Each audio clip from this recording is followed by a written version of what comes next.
The Galactic Rankings Board flickered ominously as Queen Lyra stepped into the council chambers, her royal guards flanking her with practiced silence. The massive holographic display that had dominated the room for 3 centuries suddenly showed something impossible. Humans had claimed every position in the top 10. "Your Majesty," Commander Kex whispered, his voice barely audible over the humming machinery. The board stopped updating 12 minutes ago. Lyra's eyes narrowed as she studied the frozen display. For generations, the Vorthak Empire had held the #1 position in military prowess, followed by the crystalline Zephyrians in technology and the aquatic depths in strategic thinking. Now, human names filled every slot like a declaration of war. "Has anyone verified this data?" she asked, her voice cutting through the tension. "The verification systems are unresponsive," Admiral Thorne reported from his station. "Every attempt to access the ranking algorithms triggers a cascade failure." The ranking board had never malfunctioned. Built by the ancient architects before their mysterious disappearance, it had tracked the military, technological, and strategic capabilities of every known species across the galaxy. Treaties were signed based on these rankings. Trade agreements hinged on them. Wars were prevented by their absolute accuracy.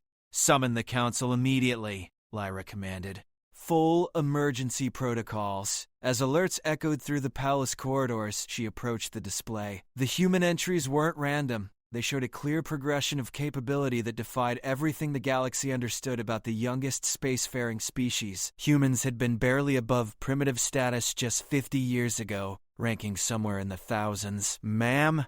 Her intelligence aide stepped forward with a datapad. "We're receiving similar reports from across the galaxy. Every ranking station, every council world, every military headquarters, they're all showing the same impossible results." The chamber doors burst open as council members arrived in various states of alarm. The Vorthak representative, General Vex, moved with barely contained fury, his scaled features twisted in disbelief. The Zephyrian delegate's crystalline form pulsed with agitated light, while the ambassador from the depths maintained an ominous silence. "This is clearly sabotage," General Vex growled. "No species could advance this rapidly without notice. The humans possess no technology capable of infiltrating architect systems," the Zephyrian delegate chimed, her voice like wind through crystal. "Their computational abilities remain primitive by our standards." Queen Lyra studied the ranking details more carefully. Each human entry included unprecedented capability scores in areas that shouldn't exist. Adaptive intelligence, crisis innovation, collaborative warfare, and something labeled simply as determination coefficient. "When did our monitoring stations last report human activity?" she asked. "Standard patrol reports through yesterday. Nothing unusual. Their colonies remain within established boundaries. Their fleets operate at expected capacity levels. Their technology shows normal progression rates." "Then explain this," Lyra gestured at the board. The room fell silent as implications settled over them. If the rankings were accurate, humans had somehow achieved military superiority over species that had dominated warfare for millennia. If they were false, someone had accomplished the impossible by hacking systems that predated known civilization. "Your Majesty," Commander Kex approached with obvious reluctance. "There's something else. Our deep space monitors detected unusual activity in Sector 7 3 days ago. We dismissed it as equipment malfunction because the readings made no sense." "Show me." The tactical display materialized, revealing sensor data that defied analysis. Energy signatures that resembled no known technology. Movement patterns that suggested coordinated fleet actions involving thousands of vessels, and quantum disturbances indicating massive industrial operations. "This was an unexplored space," Admiral Thorne protested. "No settlements, no resources, nothing to justify such activity." "Unless," Queen Lyra said slowly, "the humans weren't building where we expected them to build." The realization hit the council like a physical force. Humans had been operating under the galaxy's notice, developing capabilities in regions considered worthless by other species. While everyone watched their visible colonies and fleets, humanity had been working in the dark. "Summon our fastest scout ship," Lyra ordered. I want visual confirmation of Sector 7 within 6 hours. Ma'am, if humans have truly achieved these capability levels, sending a single scout might be what, Admiral? An act of aggression? We're investigating an anomaly in our own territorial space. But even as she spoke, Queen Lyra knew they were past the point of simple investigation. The ranking board didn't measure potential or theory. It measured actual, demonstrable power. If humans held the top 10 positions, they could theoretically challenge the combined might of the Galactic Council. The implications cascaded through her mind. Trade agreements based on power differentials would collapse overnight. Military alliances built on assumed superiority would crumble. The entire political structure that maintained galactic peace depended on predictable, stable rankings. Your orders, Your Majesty? Commander Kex asked. She stared at the frozen display, at the human names that had appeared like ghosts to haunt established order. Somewhere in the dark reaches of space, humanity had been working toward this moment. The question wasn't whether they had achieved these rankings. The question was what they intended to do with their newfound power. Prepare the fleet, she said quietly. All vessels, full readiness. The chamber erupted in controlled chaos as orders flew through communication channels. But Queen Lyra remained focused on the display, watching human names that refused to change, refused to disappear, refused to return the galaxy to its comfortable, predictable hierarchy.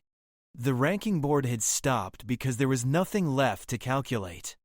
The scout ship Meridian dropped out of hyperspace 6 hours later, its sensors immediately overwhelmed by readings that shouldn't exist. Captain Zara transmitted her report with barely controlled amazement as she stared at what Sector 7 had become. Your Majesty, you need to see this. Immediately.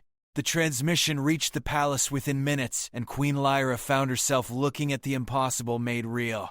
Sector 7 wasn't empty space anymore. It was a fortress system that dwarfed anything in recorded galactic history. Massive orbital platforms surrounded 7 artificial worlds, each bristling with technologies that seemed to blend familiar principles with innovations beyond current understanding. Construction ships moved between installations like schools of fish, building at speeds that suggested entire industries were being automated and coordinated with precision that challenged physics. Estimated population? She asked. Conservative projections suggest 50 billion humans across the 7 installations. But ma'am, that's not the concerning part. The display shifted to show fleet formations that stretched beyond the camera's ability to capture. Ships of designs that incorporated captured enemy technology, evolved beyond recognition, and synthesized into something entirely new. The vessels moved in perfect coordination, suggesting command and control systems that operated faster than light itself. How many ships, Captain? I've stopped counting at 10,000, ma'am, and they're still coming. Queen Lyra closed her eyes.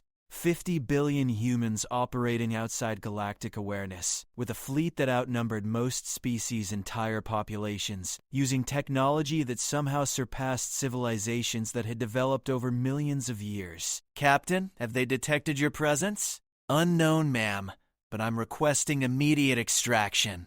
These installations they're tracking us with systems I don't recognize. Approved. Return immediately.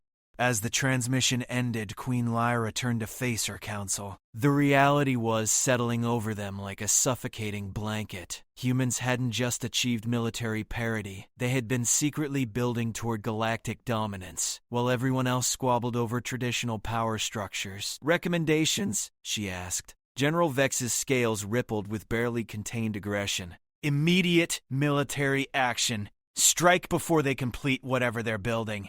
With what? Admiral Thorne's voice carried exhausted resignation. If their capabilities match the rankings, we're facing a force that could engage the entire galaxy simultaneously. The Zephyrian delegate's crystal form pulsed with rapid calculations. The technology displayed suggests research and development periods of centuries, not decades. Either humans have been spacefaring far longer than recorded, or they possess learning capabilities that exceed all known parameters. Or The ambassador from the depths spoke for the first time, her aquatic voice carrying ominous implications. They have had help. The suggestion sent chills through the chamber. If humans had formed an alliance with unknown forces, or worse, if they had somehow accessed architect technology directly, the balance of power had shifted beyond all recognition. Your Majesty, Commander Kex approached with another datapad. We're receiving communications from across the galaxy. Everyone is mobilizing. The hegemony is pulling their fleets from the Outer Rim. The Trade Federation is implementing emergency protocols. Even the isolationist enclaves are breaking centuries of silence. What are they saying? That humans must be stopped before they consolidate their position. Queen Lyra studied the tactical projections spreading across her screens. Fleet movements from dozens of species, all converging toward human space like antibodies responding to an infection. But if the rankings were accurate, humanity could fight them all and win. Ma'am, we're receiving a transmission from human space. They're requesting permission to address the Galactic Council. The chamber fell silent. After centuries of humans accepting minor roles in galactic affairs, they were now requesting to speak as equals. The communication protocols alone represented a massive shift in diplomatic assumptions. Route it to the main chamber. Full council session. Immediately. As representatives rushed to their positions, Queen Lyra prepared herself for what might be the most important conversation in galactic history. Humans had revealed their hand by taking control of the rankings, but now they would reveal their intentions. The holographic display activated, showing a human woman in simple but elegant clothing, standing in what appeared to be a command center that stretched beyond the camera's view. Her calm demeanor suggested someone accustomed to wielding enormous power. I am Director Sarah Chen, speaking for the human collective. I believe we need to discuss recent changes in our relationship. The understatement was almost insulting. Queen Lyra leaned forward. Director Chen, the galaxy is quite interested in understanding how your species achieved such rapid advancement without notice. We learned from watching you, Chen replied simply. Every species in the galaxy has strengths that others lack. We studied them all, integrated what worked, discarded what didn't, and built something new. And decided to hide this development until now? We didn't hide. We simply worked faster than you expected. While you maintained static positions based on traditional advantages, we prioritized adaptation and growth. General Vex couldn't contain himself. Your species has existed as a spacefaring civilization for barely 50 years. Our military traditions span millions. Director Chen's expression didn't change. Your traditions are impressive. They're also predictable. The words hung in the chamber like a challenge everyone could feel, but none wanted to acknowledge. Queen Lyra recognized the fundamental shift occurring. Humanity wasn't asking for acceptance into galactic society. They were announcing their arrival as a dominant force. What are your intentions, Director Chen? She asked directly. Peace, prosperity, and progress for all species. The same goals the galaxy has always claimed to pursue. And if those goals conflict with established interests? Chen's pause was calculated, allowing representatives to hear their own assumptions echoing in the silence. Then we'll demonstrate better solutions. The Zephyrian delegates' crystal form flashed with agitation. The rankings indicate military capabilities far beyond peaceful intentions. Your installations suggest preparation for large-scale conflicts. We prepare for every contingency. Recent galactic history suggests that species who fail to maintain defensive capabilities don't survive long enough to pursue peaceful goals. It was a devastating observation. Every major species had achieved their current position through military conquest or the threat of it. Humanity was simply acknowledging the galaxy's own rules while demonstrating superior capability to implement them. Director Chen, Queen Lyra chose her words carefully. The galaxy has operated under certain understandings regarding power balance and territorial jurisdiction. Your recent activities suggest those understandings may need revision. They do. The blunt acknowledgement sent shockwaves through the chamber. Chen wasn't denying human expansion or suggesting negotiation. She was confirming that humanity intended to reshape galactic politics entirely. What specific revisions are you proposing? Admiral Thorne asked. Open borders between all species, shared technology development, collective defense agreements, democratic participation in resource allocation, standard protocols for conflict resolution that don't depend on military intimidation. The proposals were breathtaking in scope and implication. Chen was describing a complete transformation of galactic civilization, moving from the current system of competing empires to something resembling cooperative governance. And if species refuse to participate in these revisions? General Vex asked. Chen's expression hardened almost imperceptibly. Then they'll discover that the galaxy has options they hadn't considered. It wasn't a threat. It was a statement of fact delivered with the confidence of someone who possessed overwhelming force. The ranking board hadn't lied. Humanity commanded power sufficient to enforce their vision of galactic civilization. You're describing conquest disguised as cooperation, the ambassador from the depths observed. I'm describing evolution, Chen replied. The current system produces endless conflicts, resource waste, and technological stagnation. We're offering something better. Offering or imposing? That depends on your definition of offering. We're not interested in ruling other species. We're interested in creating structures that prevent the cycle of warfare and oppression that has characterized galactic civilization for millions of years. Queen Lyra studied Chen's face, searching for deception or hidden agenda. Instead, she found the unsettling certainty of someone who had already calculated every variable and reached an unshakable conclusion. Director Chen, what prevents humanity from becoming tomorrow's oppressor? Power corrupts, regardless of species. Individual power corrupts. Collective power with transparent accountability creates stability. We've designed our systems to prevent the concentration of authority that enables oppression.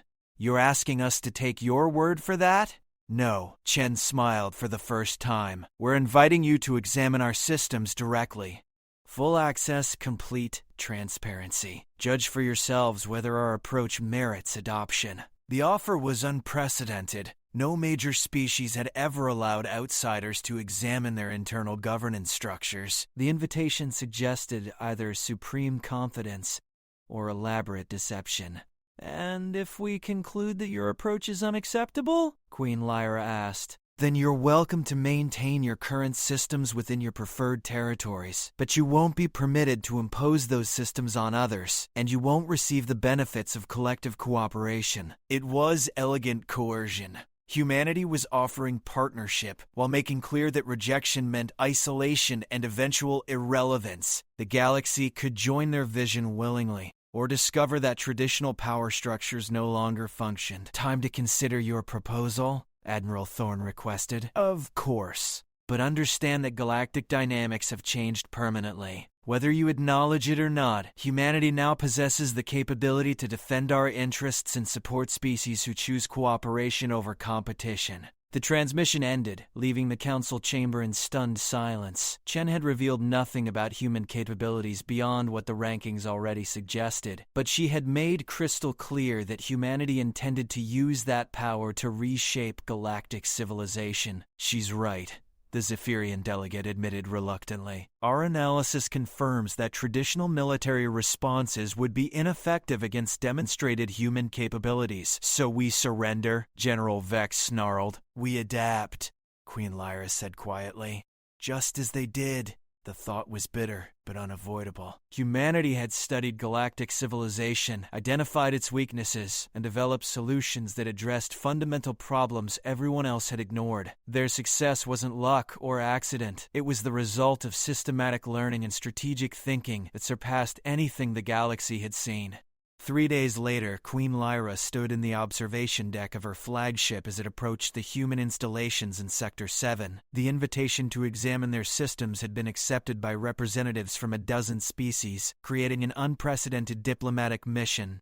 The reality of human development was even more impressive at close range. The 7 artificial worlds weren't crude constructions hastily assembled. They were sophisticated ecosystems that supported massive populations while demonstrating architectural principles that enhanced both function and beauty. Your Majesty, Commander Kex approached with the latest intelligence reports. Preliminary scans confirm population estimates of approximately 50 billion humans across the installations. But ma'am, they're not all originally human. Explain. Genetic analysis suggests integration of beneficial traits from multiple species, enhanced intelligence from Zephyrian contact, improved physical capabilities from Vorthak interaction, strategic thinking patterns that mirror the depths. It appears humans have been selectively incorporating advantages from every species they've encountered. The revelation was staggering. While other species maintained genetic purity as a matter of pride, humans had been systematically improving themselves by adopting the best characteristics from across the galaxy.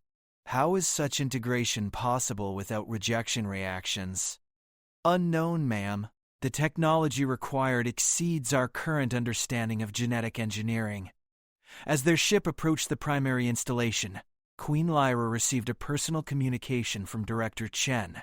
Your Majesty, welcome to New Harmony. I hope you'll find our society worth understanding. The name was significant. Not New Earth or New Terra, but New Harmony, suggesting that humans saw their creation as something beyond their original species identity. The docking procedures were smooth and efficient, with automated systems that operated with precision while maintaining obvious defensive capabilities.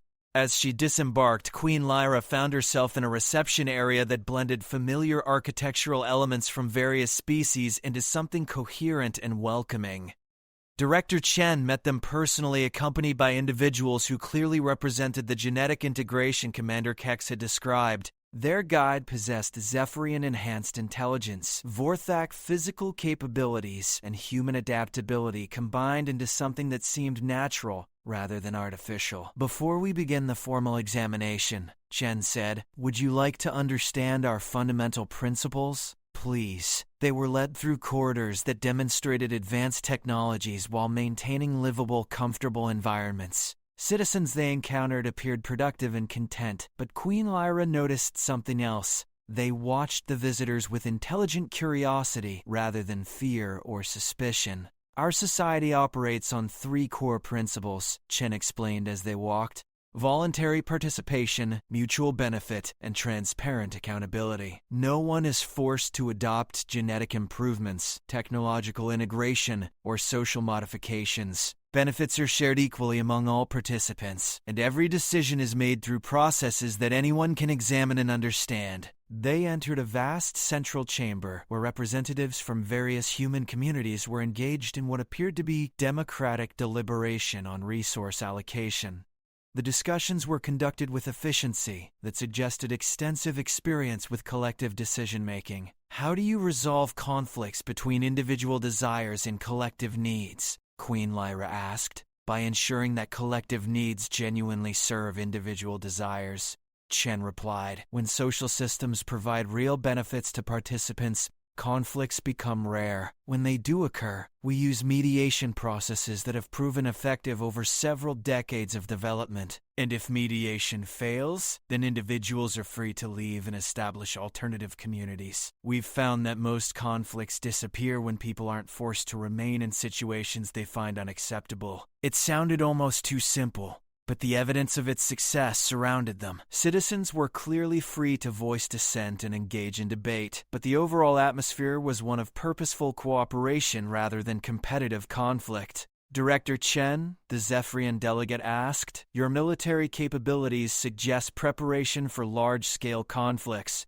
How does that align with these peaceful social structures? Defense is a collective need, Chen replied. Our history demonstrates that species who cannot protect themselves become victims of those who prioritize military capability over social development. We refuse to accept that choice. They were shown manufacturing facilities that produce defensive technologies while simultaneously analyzing and improving upon designs from across the galaxy. The integration of different approaches had created weapons systems that surpassed anything individual species had developed. The rankings weren't exaggerating, Admiral Thorne observed quietly. No, Chen agreed. We possess the capability to defend ourselves against any combination of galactic forces, but we'd prefer to use those capabilities to support cooperative development rather than engage in warfare. And if cooperation isn't possible? Chen's expression became serious. Then we'll demonstrate that the era of competitive oppression has ended. Not through conquest, but through making competitive approaches ineffective. As the tour continued, Queen Lyra began to understand the fundamental challenge humanity represented. They hadn't simply developed superior military capabilities, they had created social, economic, and political systems that generated those capabilities naturally, while providing better lives for their citizens. Director Chen, what happens to species who reject your approach but lack the power to compete with it? They discover that cooperation provides benefits that competition can't match. We're not interested in ruling anyone. We're interested in creating conditions where ruling becomes unnecessary. The examination continued for 2 weeks, during which representatives from across the galaxy analyzed human social structures, technological capabilities, economic systems, and military organizations. The conclusions were unanimous and troubling. Humanity had achieved everything they claimed. Queen Lyra found herself in her quarters aboard the human installation, reviewing reports that consistently confirmed Chen's statements. Human society operated with efficiency that challenged every assumption about large-scale organization while maintaining individual freedom that surpassed most galactic civilizations. Your Majesty, Commander Kex entered with the final intelligence summary. Our analysts conclude that human society represents a genuine advancement over traditional galactic political structures. Their military capabilities are defensive in nature, but overwhelmingly effective. Their economic systems generate abundant resources while maintaining environmental sustainability. Their social structures promote individual development while supporting collective goals. And their claims about transparency? Verified. We've been given access to their decision-making processes, resource allocation systems, and strategic planning. Nothing has been hidden or misrepresented. Queen Lyra set down the reports and looked out at the bustling activity visible through her window. Humans and their integrated allies worked together on projects that clearly advanced collective interests while allowing for individual achievement and recognition. Ma'am, what are your orders? It was the question that had haunted her throughout the examination. Traditional galactic civilization faced a choice that previous generations had never encountered: adapt to superior alternatives or face inevitable irrelevance. Schedule a meeting with Director Chen. Private conversation. An hour later, Queen Lyra sat across from Chen in a simple but elegant office that overlooked one of the artificial worlds. The view showed cities that incorporated the best architectural principles from dozens of species while creating something uniquely harmonious. Your society works, she admitted. Your claims about military capability, economic efficiency, and social cooperation appear accurate, but I need to understand your long-term intentions. Chen nodded. Galactic civilization has operated through cycles of conquest, oppression, rebellion, and collapse for millions of years. Each dominant species eventually fails because individual power corrupts while competitive systems waste resources on conflicts that benefit no one. And you believe you've solved those problems? We've demonstrated solutions that prevent those problems. Collective decision-making eliminates individual corruption. Cooperative systems generate abundance that reduces motivation for conflict. Voluntary participation ensures that social structures serve citizen needs rather than elite interests. But you're still imposing this vision on the galaxy. No, Chen corrected. We're offering alternatives while refusing to accept oppression. Species that choose cooperation receive support and partnership. Species that choose aggression discover that aggression no longer produces the results they expect. Queen Lyra considered the implications, and species that choose isolation are welcome to maintain isolation, as long as they don't interfere with others who choose cooperation. We're not interested in forced conversion. We're interested in ending the cycles of warfare that prevent galactic civilization from achieving its potential. How do we know you won't become the next oppressor? Chen smiled. Because our systems prevent the concentration of power necessary for oppression, and because we've learned from observing every previous dominant species, what makes them succeed initially also ensures their eventual failure. The conversation continued for hours, covering topics from resource allocation to conflict resolution to long-term strategic planning. Chen answered every question with transparency that seemed genuine and knowledge that demonstrated decades of careful study. Director Chen, I believe you're sincere, but sincerity doesn't guarantee success. What happens if your approach fails? Then we adapt and try something better. That's what humans do. We learn from failure and create improved solutions. We're not claiming perfection, only commitment to continuous improvement. As the meeting concluded, Queen Lyra faced the decision that would define her reign and her species' future. Traditional galactic civilization was ending, whether she acknowledged it or not. The question wasn't whether to accept change, the question was whether to shape that change or be shaped by it. Director Chen, what would partnership between our species look like? Gradual integration of beneficial practices, shared technology development, cooperative military capabilities, and democratic participation in galactic governance. Your people would retain cultural identity while gaining access to improvements that enhance life quality and species security. And if we prefer to maintain current systems, then you're welcome to do so within your territories. But you won't receive the benefits of cooperation, and you won't be permitted to impose your systems on others. It was the same elegant coercion Chen had offered the Council, but now Queen Lyra understood its necessity. Humanity possessed power sufficient to reshape galactic civilization. They could choose to use that power through cooperation or enforcement, but they would use it. Time to consider? Of course, but understand that other species are already scheduling integration processes. The galaxy is changing whether individual species participate or not. Queen Lyra returned to her ship knowing that she faced the most important decision in her species' history, while humanity continued building their vision of galactic civilization with patient, inexorable determination. 6 months later, Queen Lyra stood in the newly constructed Galactic Cooperation Center, watching representatives from 47 species work together on projects that would have been impossible under traditional competitive systems. The transformation had been faster and more comprehensive.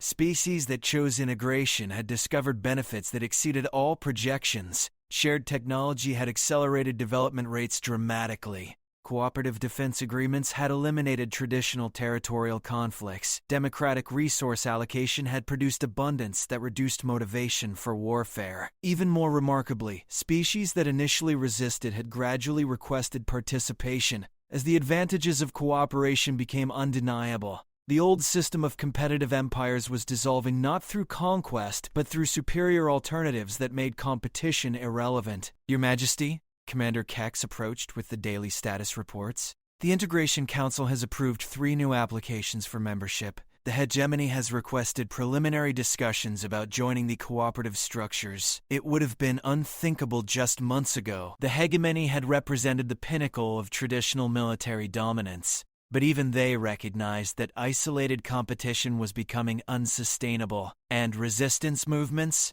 minimal and decreasing. Species that choose isolation are discovering that isolation provides neither security nor prosperity when everyone else is cooperating. Queen Lyra nodded, watching her own citizens work alongside humans and their various integrated allies on projects that advanced everyone's interests simultaneously. The transition hadn't been without difficulties, but the results spoke for themselves. Director Chen approached with the weekly coordination meeting agenda. Over the months, she had evolved from negotiator to colleague as the cooperative structures took hold and demonstrated their effectiveness. Your Majesty, we have an interesting development to discuss. The deepest space monitoring stations have detected signals that suggest we're not alone in this galaxy. The words sent familiar chills down Queen Lyra's spine. Just as galactic civilization was achieving unprecedented cooperation, they were discovering that even larger challenges waited. Unknown species? Possibly. Or possibly the return of the architects who built the ranking systems. The signals show technological signatures that exceed even our current capabilities. For a moment, Queen Lyra felt the old fears returning. The terror of facing superior force, the panic of obsolescence, the desperate calculations of traditional competitive thinking. Then she remembered the lessons of recent months. Recommendations? Democratic deliberation among all participating species, shared intelligence gathering, cooperative preparation for contact, standard procedures we've developed for handling unknown situations. The response demonstrated how fundamentally their approach to challenges had changed. Instead of military mobilization and territorial defense, they would use collective intelligence and cooperative problem solving. And if these unknown forces prove hostile? Chen's expression carried confident calm that would have been impossible under traditional systems. Then they'll discover what 47 species working together can accomplish when they share resources, coordinate strategies, and support each other's strengths. As they walked toward the coordination chamber, Queen Lyra reflected on the transformation that had occurred. The galaxy hadn't been conquered by humanity. It had been elevated by human examples of what cooperation could achieve. The ranking board that had triggered the crisis now showed cooperative projects rather than military capabilities, tracking collective achievements rather than individual dominance. The cooperative structures had proven so effective that the concept of rankings based on competitive superiority had become irrelevant. When species worked together, everyone achieved more than any individual could accomplish through domination. Director Chen, Queen Lyra said as they entered the chamber filled with representatives from across the galaxy, "Thank you." "For what?" "For showing us that there was a better way," Chen smiled. "We all showed each other. That's what cooperation means. Discovering that together we can achieve things that none of us could manage alone." As the coordination meeting began, Queen Lyra took her place among equals in a system that had transformed galactic civilization from competitive warfare into collaborative development. The unknown signals from deep space would present new challenges, but they would face those challenges together. The ranking board had stopped not because humanity had taken the top positions, but because the concept of ranking had been replaced by something better. Species working together to achieve their collective potential, while supporting individual growth and cultural identity. Looking around the chamber at representatives who had become colleagues rather than competitors, Queen Lyra realized that humanity's greatest achievement hadn't been military superiority or technological advancement. Their greatest achievement had been demonstrating that galactic civilization could evolve beyond the cycles of conquest and oppression that had limited its potential for millions of years. The galaxy had found something better than rankings. It had found harmony.